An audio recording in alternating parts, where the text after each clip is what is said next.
आज दिन सबसे न्यारा है, प्यारा है। उसे याद करने के लिए जो इस कायनात का नायाब तोहफा है।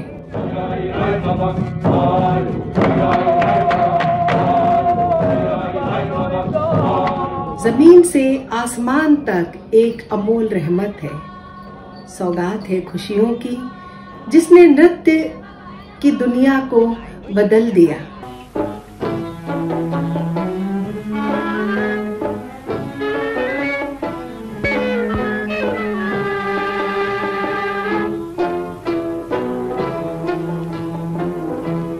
बनारस के कबीर चौरा से अंतर्राष्ट्रीय मंचों पर जिसने कथक के हर लम्हे को आबाद किया। धीरे धीरे ओ धीरे धीरे मेरे कानों में कहा ओ राधा प्यारे, चुपके चुपके।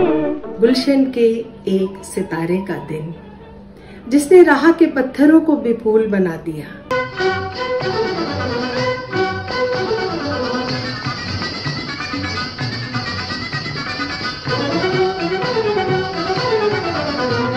सौतन के घर ना जइयो, बैरन के घर ना जइयो, परदेसी बालमा। सौतन के घर ना जइयो, बैरन के घर ना जइयो, परदेसी बालमा। जिसके पास बोल बादलों की तरह गरजते थे और देह बिजली की तरह चमकती थी।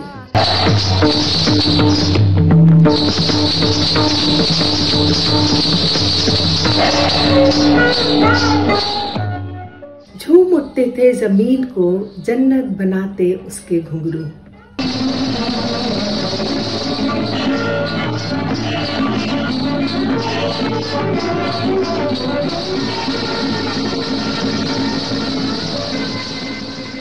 दुनिया से लड़कर जिसने अपनी दुनिया बड़ी बनाई, इतनी बड़ी कि मंच और फिल्म का हर पर्दा छोटा पड़ने लगा।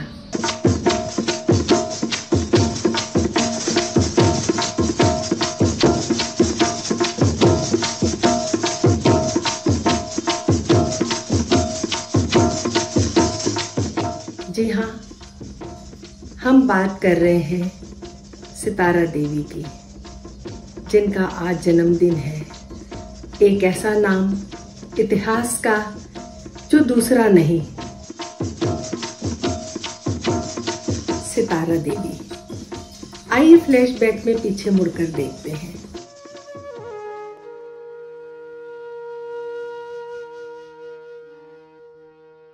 नवंबर 1920 को उदित हुआ एक सितारा, महान संगीतज्ञ, कला विद्वान पंडित सुखदेव महाराज के घर 2 बेटियों के बाद जन्म लिया सितारा देवी ने।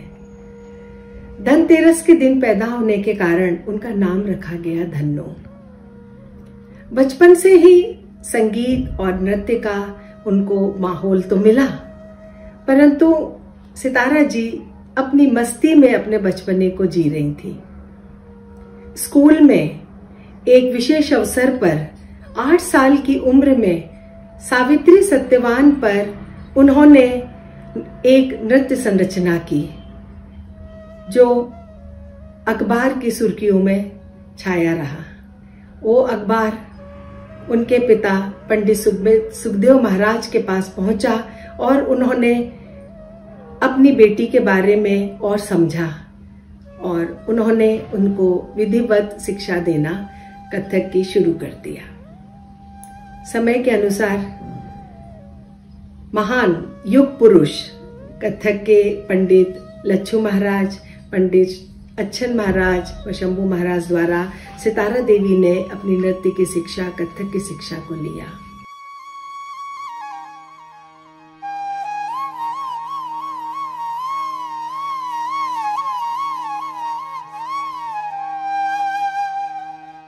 पिता सुखदेव महाराज की राधा कृष्ण नृत्य मंडली में सितारा जी अपने बहनों के साथ में अपने कार्यक्रमों को कथक की प्रस्तुति करने लगी। सिनेमा के बीच में होने वाले मध्यांतर में ये अपने कार्यक्रमों को प्रस्तुत करते थे। हालांकि उस जमाने में लड़कियों का नृत्य करना और कथक में आना उनके लिए एक बहुत परेशानी का सबब भी बना। समाज में उन्हें बहुत विरोध सहना पड़ा, लेकिन सितारा जी और उनके परिवार ने कभी हार नहीं मानी।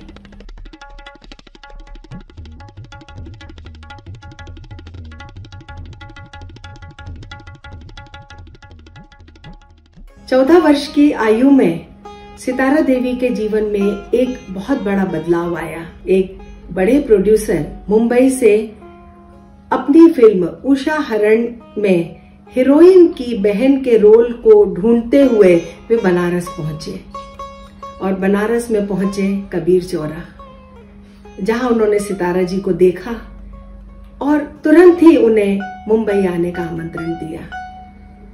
सितारा जी अपने 12 लोगों के परिवार के साथ में मुंबई पहुंच गई और उनका प्रवेश हुआ उषा हरण फिल्म के द्वारा फिल्मों में।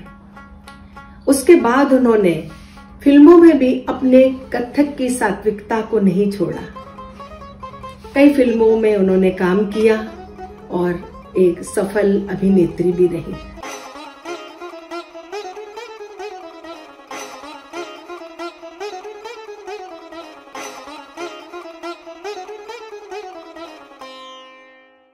फिल्म में काम करना ही उनका फोकस ना था। वे नृत्य की दुनिया में एक नया इतिहास रचने का स्वप्न संजो रही थी। देश की हदों में अपना जौहर दिखाने के साथ बनारस घराने का नाम इतिहास में दर्ज कर रही थी। उनके नृत्य में लयात्मक ऊर्जा की गति रही, तो साथ में तीव्र छंदों का एक सौंदर्य भी। उनके इतने लंबे नृत्य के सफर में प्रमुख रॉयल अल्बर्ट और विक्टोरिया न्यूयॉर्क का कार्नेगी हॉल शामिल है, जिसमें वे विश्व प्रसिद्ध नृत्यांगना बन गई।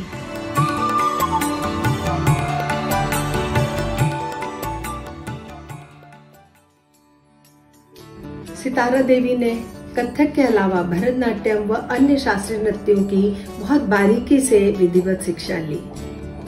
नृत्य के लिए समर्पित इस कलाकार को भारत सरकार ने संगीत नाटक अकेडमी, पद्मश्री जैसे सम्मानों से सम्मानित किया, पर वे बहुत स्वाभिमानी भी थी।